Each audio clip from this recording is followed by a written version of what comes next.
Bonjour, je vais vous demander de vous présenter pour nos chers téléspectateurs, s'il vous plaît.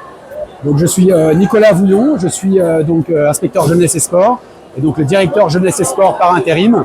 Donc c'est mon service, donc la DRAGES, qui pilote l'organisation en lien avec le mouvement sportif et des mouvements d'éducation populaire et de jeunesse. Donc qui pilote cette délégation réunionnaise qui s'apprête à partir, donc avec 175 membres. La délégation, la deuxième la plus importante depuis la création de ces Jeux en 95. Et donc on est tous très heureux, très motivés de partir pour Mahé et pour commencer ces 13e Jeux de la commission jeunesse et sport de l'océan Indien. Est-ce que ça a été facile, les préparatifs de ces Jeux? Bon, en tout cas, les préparations se sont très bien passées. La motivation est là, les coachs ont fait leur boulot, les jeunes, je pense, donnent le meilleur d'eux-mêmes et vont donner le meilleur d'eux-mêmes. Donc nous, on est très positifs. Par définition, on est adepte de la pensée positive. On va vivre un événement, on le sait, par expérience exceptionnelle, qui va rester gravé dans nos mémoires et qui va rester surtout gravé dans la mémoire des jeunes, qui va être une expérience très importante qui va compter dans leur vie. Donc ça peut être que du sourire pour nous. Et qu'est-ce que vous espérez pour ces Jeux, pour La Réunion en tout cas? Ouais, écoutez, je l'ai un peu dit, ce qu'on espère surtout, c'est que les jeunes donnent le meilleur d'eux-mêmes. Vous allez me parler des médailles. Pour les médailles, on laisse le soin aux ligues et aux comités de définir leurs objectifs, parce que ça relève de leur, de leur objet, en tout cas de leur job de fédération sportive. Donc on se remet à elles. Je pense que la pression se suffit à elle-même, donc on ne va pas en rajouter une couche du côté de l'État. On sait très bien que les jeunes vont donner le maximum, et c'est ça qui nous intéresse. Et ce qui nous intéresse aussi, c'est que nos jeunes aussi passent aussi un moment important, se fassent plaisir, ça c'est très important. Voilà, c'est ça notre attente en tout cas du côté des services de l'État. En fait, une question s'est posée tout à l'heure, pourquoi la Ligue de volley n'a pas une délégation masculine?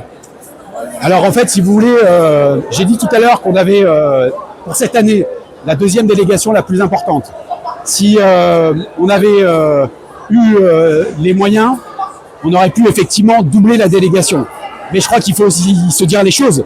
Ces organisations, elles reposent à 100% sur de l'argent public.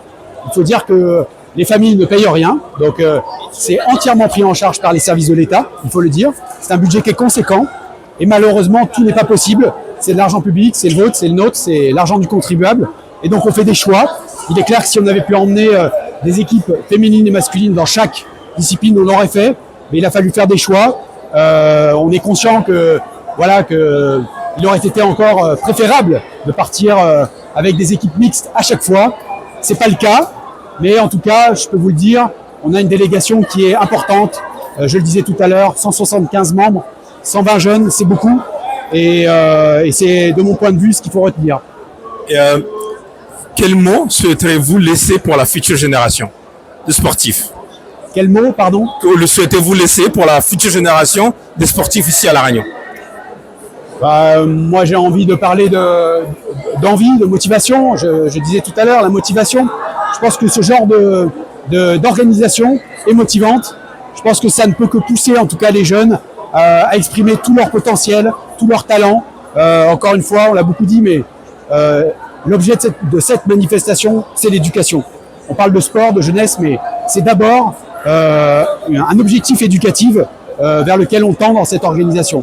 Et on en est convaincu et les encadrants en sont convaincus puisque ce sont des éducateurs. Un petit mot pour la fin? Un petit mot pour la fin. Écoutez, on est impatients, voilà, on attend l'avion maintenant. On a pris malheureusement un petit peu de retard, mais c'est pas très grave. Encore une fois, voilà, c'est la pensée positive qui nous unit tous. Et donc très impatients et que les 13e Jeux commencent. Merci beaucoup. Merci à vous.